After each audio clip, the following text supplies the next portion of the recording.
కాంగ్రెస్ ప్రభుత్వంపై BJP chief Ramachandra Rao ఆగ్రహం వ్యక్తం చేశారు. కాంగ్రెస్ పార్టీ కృత్రిమ యూరియా కోసం సృష్టిస్తూ కేంద్రంపై ఆరోపణలు చేస్తున్నారని ఆయన మండిపడ్డారు. కాంగ్రెస్ పార్టీ ప్రజలను మోసం చేసి అధికారంలోకి వచ్చారని అన్నారు. బీసీలను కాంగ్రెస్ పార్టీ దగా చేసిందన్నారు. బీసీ రిజర్వేషన్లను 10% ముస్లింలకు ఇవ్వడాన్ని బీజేపీ వ్యతిరేకిస్తోందన్నారు.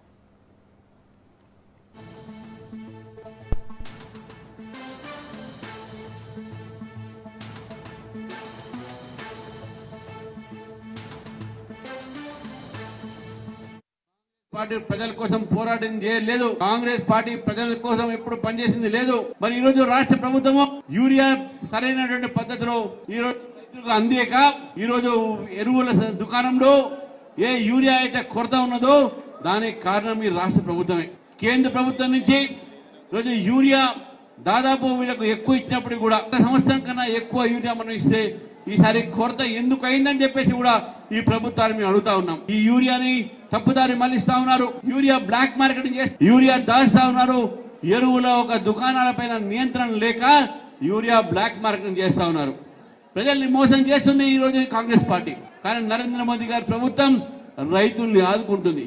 కొన్ని లక్షల కోట్ల రూపాయలతో మేము సబ్సిడీలు ఇచ్చి ఈరోజు ఎరువులు సరఫరా చేస్తూ ఉంటే ఈ కాంగ్రెస్ ప్రభుత్వం బ్లాక్ మార్కెటింగ్ చేస్తూ ఉంది. కామారెడ్డి డిక్లరేషన్ లో కాంగ్రెస్ పార్టీ ఆ రోజు అన్నది మీరు 42% రిజర్వేషన్ ఇస్తామని చెప్పేసి. భారతీయ జనతా పార్టీ అసెంబ్లీలో బిల్లు పెడితే మేము పూర్తిగా మద్దతు చేసినాం. కానీ ఇప్పుడు కాంగ్రెస్ పార్టీ దాంట్లో 10% ముస్లింలకు ఇస్తామంటే భారతీయ జనతా పార్టీ మతం ఆధారమైనటువంటి యొక్క రిజర్వేషన్ వ్యతిరేకిస్తుంది. కాబట్టి ఆ 42% రిజర్వేషన్ ఉన్నాయో అది మొత్తం కూడా బీసీలకి అందాలే. దాంట్లో 10% కానీ ఏ శాతం కూడా వేరే వాళ్లకు చెందడానికి వీల్లేదని చెప్పేసి భారతీయ జనతా పార్టీ డిమాండ్ చేస్తే ఈ రోజు అదే కాంగ్రెస్ పార్టీ బీసీలకు 42% ఇవ్వటం ఇష్టం లేక ఢిల్లీలో నాటకాలు బుటకాలు చేస్తా ఉంది.